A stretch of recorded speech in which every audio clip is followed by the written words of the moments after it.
आज हमारे पास भारत की ही दो अलग अलग तस्वीरें हैं। एक तस्वीर में है चमचमाती हुई Vande Bharat express, world class सुविधाएं, ऑटोमेटिक दरवाजे, सेल्फी लेते हुए स्माइलिंग फेस। ये है डिजिटल इंडिया की तस्वीर।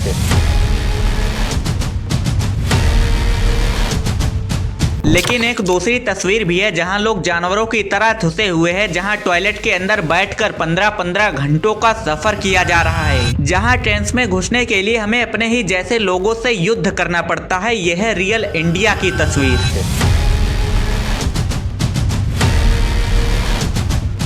पिछले कुछ सालों में इंडियन रेलवेज बिल्कुल बदल चुके हैं। हेडलाइंस में सिर्फ रिकॉर्ड स्पीड और नई ट्रेन्स की बातें चलती हैं, लेकिन ग्राउंड लेवल पर एक आम आदमी का सफर तो नरक से भी गंदा हो चुका है। क्या वंदे भारत की चकाचौंध में हम अपने गरीबी के पुराने रथ को पूरी तरह से भुला चुके हैं? क्या इंडियन रेलवेज अब एक सर्विस नहीं बल्कि एक प्रॉफिट मशीन बन चुके हैं? बेहतर सर्विस फैसिलिटीज तो जाने ही दो, एक नॉर्मल सी चीज जो सबको चाहिए, सेफ्टी, साफ खाना, साफ पानी, इंडियन रेलवेज वो तक प्रोवाइड नहीं करा सकते। इंडियन रेलवेज में कितना ज्यादा करप्शन है ये किसी से छिपा नहीं है। हर दिन खराब खाना, नकली पानी, वो भी महंगे रेट में बिकता है। और अगर गलती से कोई वहाँ पर कुछ बोल दे तो ऑफिसर्स उल्टा उसी से अकड़ दिखाते हैं। तो सवाल ये है, क्या अथॉरिटीज रजाई ओढ़ कर सो रही हैं?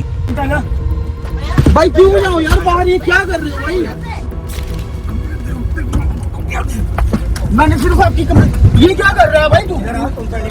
भाई मैंने सिर्फ कंप्लेंट करी ना यार, आपकी क्या कर रहे हो यार आप? ये क्यों मार रहे हैं? ये मार रहे सारे, हमको देखे। कुमार गलत आदमी से पंगा ले ली।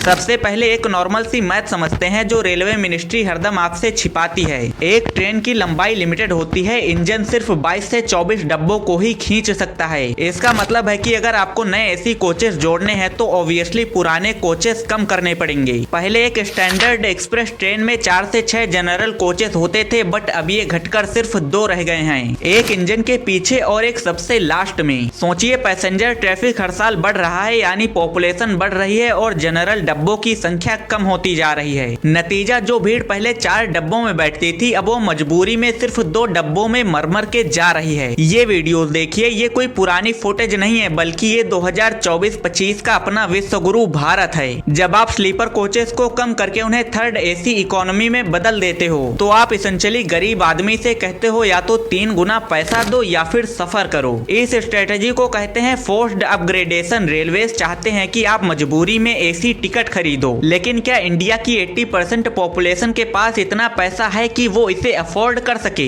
इसीलिए लोग मजबूर हैं, वो कुछ नहीं कर सकते। क्या रेलवे मिनिस्ट्री को ये समझ में नहीं आता कि आखिर आपने इंडिया की जनता का क्या हाल कर रखा है? अब बात करते हैं इंडियन गवर्नमेंट के क्राउन जेवल की, यानी अपनी वंदे भारत की। नो डाउट ट्रेन अच्छी है, टेक्नोलॉजी अच्छी है, हम मॉडर्नाइजेशन के बिल्कुल खिलाफ नहीं है। हम तो चाहते हैं इंडिया भी चाइना जैसा मॉडर्न हो जाए, बट यहाँ सवाल प्रायोरिटी का है। इंडियन रेलवेज का ट्रैक नेटवर्क तो ऑलरेडी ओवरबर्डन्ड है, यानी कैपेसिटी से ज्यादा ट्रेन तो ऑलरेडी चल रही हैं। जब एक वंदे भारत ट्रैक पर निकलती है तो उसके लिए 3-4 नॉर्मल ट्रेन को साइड में रोक दिया जाता है ताकि वंदे भारत अपने टाइम पर अपना सफर कंप्लीट कर सके। लेकिन फिर उन 3-4 ट्रेन का क्या, ये कौन सोचेगा? इसी वजह से एक अमीर आदमी 1 घंटा जल्दी पहुंचता है, उसका टाइम वेस्ट नहीं होता, लेकिन इसकी वजह से ही हजारों आम लोग 2-3 घंटे लेट हो जाते हैं और फिर किसी अमीर बॉस की डांट सुनते हैं। क्या यही इंसाफ है? और अब बात करते हैं ऑक्यूपेंसी की, तो रिपोर्ट्स बताती हैं कि कई रूट्स पर तो वंदे भारत खाली चल रही है क्योंकि टिकट प्राइसेस काफी ज्यादा हाई हैं। वही स्लीपर ट्रेन में पर फुट जगह पर लड़ाई होती है। हम अभी से ही बुलेट ट्रेन के सपने सजाकर बैठे हैं, जबकि हमारे एग्जिस्टिंग ट्रैक की कंडीशन ये है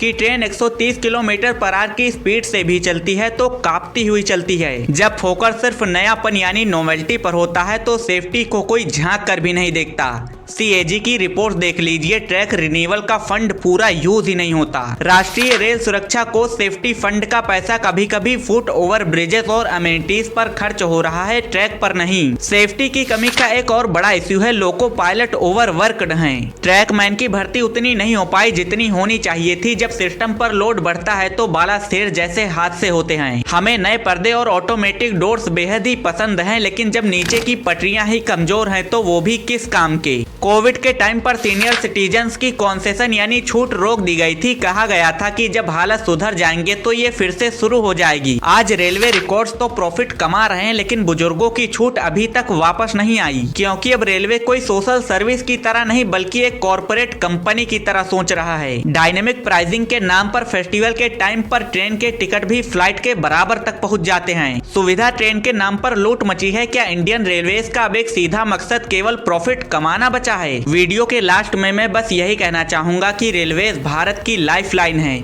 ये एक ऐसा धागा है जो कश्मीर को कन्याकुमारी से एंड बिहार को मुंबई से जोड़ता है। अगर गवर्नमेंट इसे सिर्फ कुछ ही लोगों के लिए सीमित कर देगी तो एक बहुत बड़ा हिस्सा कट जाएगा। डेवलपमेंट भी जरूरी है, वंदे भारत भी जरूरी है, लेकिन अंत्योदय लास्ट पर्सन स्टैंडिंग का ध्यान रखना भी जरूरी है। ये बातें तो सिर्फ ऊपर ऊपर से थी, जबकि पूरा रेलवे सिस्टम ही करप्ट हो चुका है। हमें ऐसी ट्रेन तो चाहिए बट जनरल डब्बों को छीन कर नहीं। हमें स्पीड चाहिए बट सेफ्टी की कीमत पर नहीं। क्या आपने भी अपने किसी रिसेंट ट्रेवल में ये भीड़ और परेशानी महसूस की है, या आपको लगता है कि डेवलपमेंट के नाम पर ये कुर्बानी तो जरूरी है? नीचे कमेंट बॉक्स में अपनी कहानी जरूर बताना, मैं आपकी कमेंट्स पढ़ूंगा। वेल, हम मिलते हैं किसी और दिन किसी नेक्स्ट वीडियो में, तब तक के लिए बेस्ट ऑफ लक।